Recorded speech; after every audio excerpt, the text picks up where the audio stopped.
Very excited to have us here on the show, here on the Sports Objectives to get ready for the big series with Illinois State head coach of the Redbirds. We have with us Steve Holm. How are you, Coach? I'm good. How are you guys? Great to have you. Thank you so much for coming on. Big series this weekend, and I know that you were in your first year. You took the team to the regional and almost knocked off Louisville back in 2019. I told everybody to watch out for you, and you guys came really close in your first year to upsetting Louisville in that regional. Yeah, it was. I believe we would have ended up playing you guys. I think, if I remember right. But yeah, we had a big performance. Obviously gets you into a good situation. And then our guy who threw for us Sunday was another left-handed guy that had big time stuff. And when it was all working for him, he could throw with anybody in the country, and it showed up that day. He was 90-95 with a 84-mile-an-hour slider that he threw for strikes pretty much at will that day, and that put us in the driver's seat and then forced them to have to come back to the losers bracket and beat us twice. And unfortunately, when you're the smaller, sometimes that big fish has a couple more arms that they kept running at us, and ultimately they walked us off on a Monday to go to the Super Regional. I remember that very well. And as far as last season, can you give us a little thumbnail sketch? Everybody was disappointed with the 2020 season where it ended so abruptly, and we were hoping to have a season, even though with COVID-19 it didn't work out that way. But how did things go with you guys? We got off to a decent start for us. I mean, we were always more, we're traveling down to play teams that have been outside, and we haven't been. So traditionally, you're not going to get off to one of those, 12-2 starts that you see some of the Southern schools have. And we went and played Oklahoma. We knocked them off on a Sunday. And then went to Louisiana Monroe, got hit around a little bit, and then we beat Arkansas, and that was kind of that moment that each team kind of needs to kind of turn that light switch and realize that you are who you have a chance to be. And then we lost to Florida State on a Wednesday, and I believe that was our last game of the year. And we were up on Florida State, and then late in the game they scored a couple runs late and beat us. But ultimately we were off to a pretty good start because we played so many of those type of teams. We played Oklahoma for 4 and Florida State and Arkansas and some of those things. So we liked where we were at. We were starting to hit. Last year's team would have had to really hit in order to be good. You could see that offense teams tend to kind of show up, a couple weeks into it when they really start rolling. And we thought we had a good chance with it, but obviously, the pandemic happened and happened to everybody, and came home and you sat here and wondered what might have been. But that's pretty much how last year went for us. And Coach, now with your team, with the Redbirds, you have overall record of 5-9, but I know that you've had a tough competition. Starting off, records are very deceiving.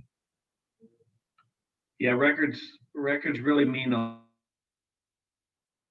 lot. We played the way we wanted to at times this year, and we played some ways that we didn't want to.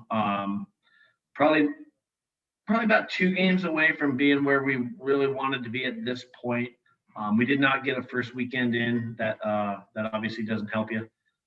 We had bad weather in Nashville where they had snow on the field. We weren't able to play. So we went down to Oklahoma State and got beat up a little bit there, but played pretty well 2 of the 3 games. And then this last weekend we had Mizzou at our place, and we jumped on them one time. And we had won 3 of the 4 games, and we felt like we were probably had a chance to win 3 of those, and we walked away with 1. So that's kind of where we're sitting at right now. We've lost some of those close games that we would like to have won. And that's kind of probably why it looks 5-9 right now. Coach, I know starting with the offense, I know that you got some great bats with Jordan Libman. I know by him and Joe Butler. They're your top bats, right? Yeah, those are our guys that have carried us thus far. We got some guys that have way more potential than what you see on the true number. And that this is a very, very talented offensive team. When the season started, I told them that it was by far the most talented offensive team I've ever coached. So where we're hitting right now, numbers wise, like you said, your record can be deceiving. I think we've had so many games against SEC, and I think Oklahoma State will probably end up being a top 10 pitching staff in the country. So I think the numbers are a little skewed for us right now. So, Oklahoma State pitches extremely well at their place. But I do like our offensive guys. I think that we have a chance to really hit, and that should be able to carry us, when the season really gets going. Coach, talk about some other players that maybe that the fans wouldn't know about that are surprises for this year, or some other ones that are make some big contributions to the team. Gunnar Peterson is a guy that hit 350, 360 for us last year, and he played pretty much every day his freshman year in 2019. He's off to a slow start offensively. He's struck out more than he would like to have struck out at this point, but he's a guy that when he gets hot, gets extremely hot.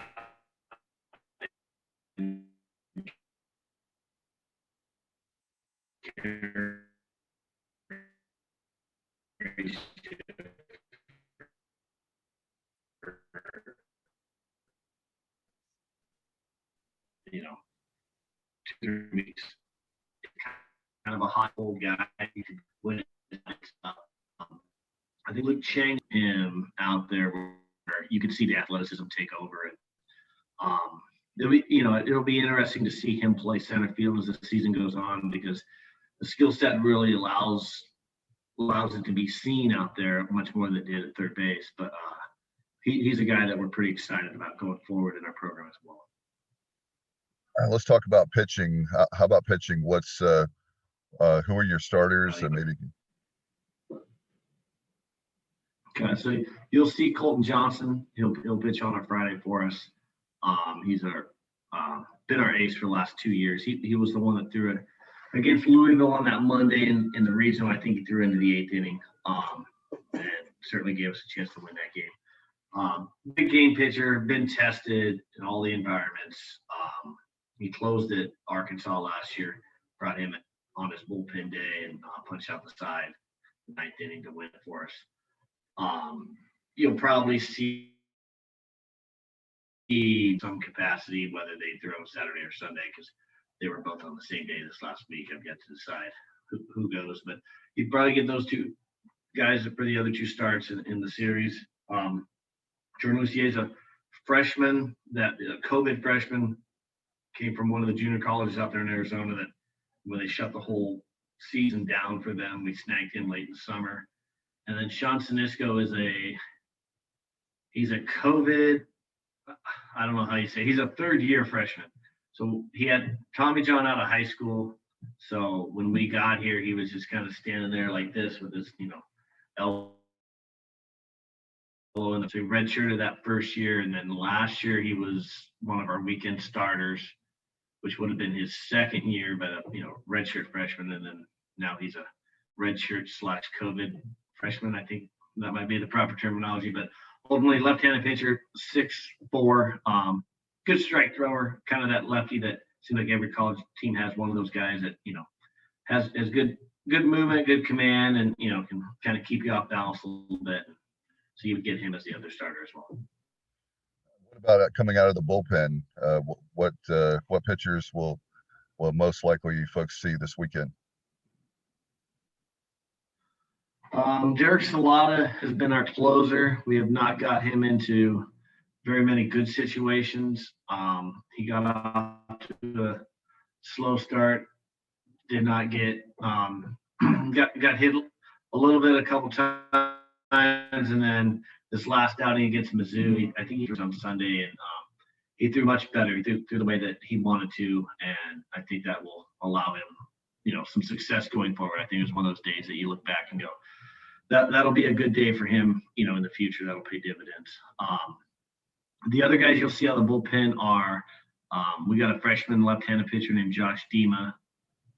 He can run it up there a little bit. And then I think you got Eric Kubitowitz, has a pretty good slider. We've used him in some of those leverage situations. And a lefty that we got out of a junior college, that he can come in and he can also pitch in some of those heavier situations. Coach, as far as I know that you won, that we were talking about that at the beginning of the interview, the very first year you win the Missouri Valley. Can you give us a little bit of a preview of what the Missouri Valley is going to be like this year? I think it'll still have, it'll be very similar to that year that we won it.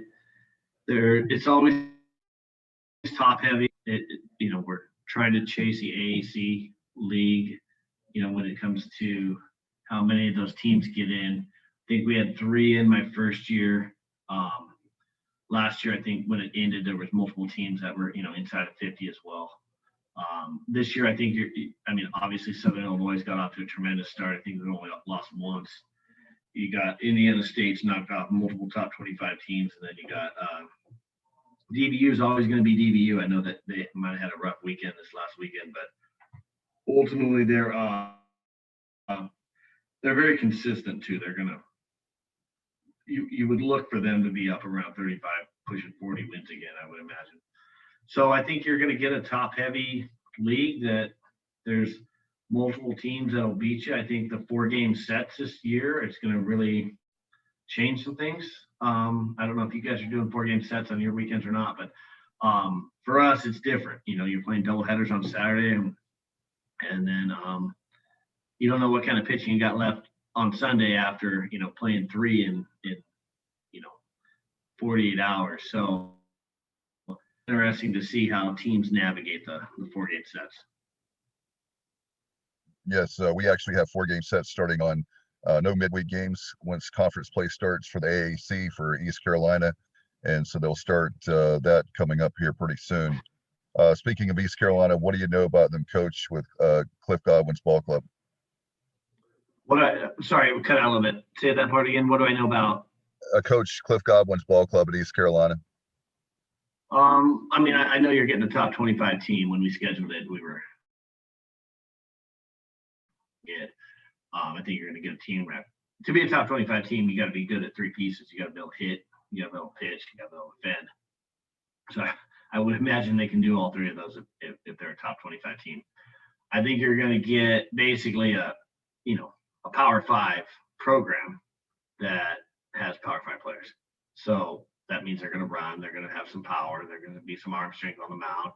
There's going to be a couple of guys that can, really spin a slider. And it's going to be tough. It's tough, especially when you go into that type of environment. I know it might not be full capacity. It's a great environment to send your team to. It's a type of environment that makes them tougher, later on in the year. So I think it's everything that we scheduled and possibly a little bit more. As of right now, we only have 30% of the state of North Carolina when it comes to capacity. So it's usually several thousand fans there at every single game this year. It's out in the jungle. I don't know if you're familiar with the jungle, but the outfield is pretty rocking out there, like general admission seats. The fans are tremendous there. There's fans there and sporadically throughout the grandstand area. Gotcha. Yeah, I've heard it's great. I've never been there as a player or as a coach, but everything about it sounds like it's what we're looking for. We'd like to take your guys in those type of environments. No doubt. And Coach, this is probably a matchup like we had with Oklahoma State that gets you ready for conference play in the Missouri Valley, right? Yeah, that's why we try to schedule these. We know that we need about 3 of them per year in non-conference. We had obviously Mizzou, we had Oklahoma State, we got y'all, and you gotta get tested. And what my philosophy was. That's why I don't mind going into conference at 500, because if you get beat, you figure out what you're not good at, and figuring out what you're not good at is not easy to do in the fall, because ultimately every team has an A team and a B team in the fall. The B team usually is not good enough to beat up on the A team, to show them, where their weaknesses are. So we've obviously gotten beat up a little bit at times, and we found out where we're good and where we're not, and we're getting a chance to fix those conferences where the money's at. Coach, I know it's going to be exciting atmosphere, even with the 30%. And you guys coming to town this weekend. Good luck to you. Safe travels, and hopefully we'll see you this weekend. Yeah, I appreciate the time. Thank you, sir. This is East Carolina All-American Spencer Brickhouse, and we're talking baseball on the Sports Objective, the unofficial podcast of the Pirates.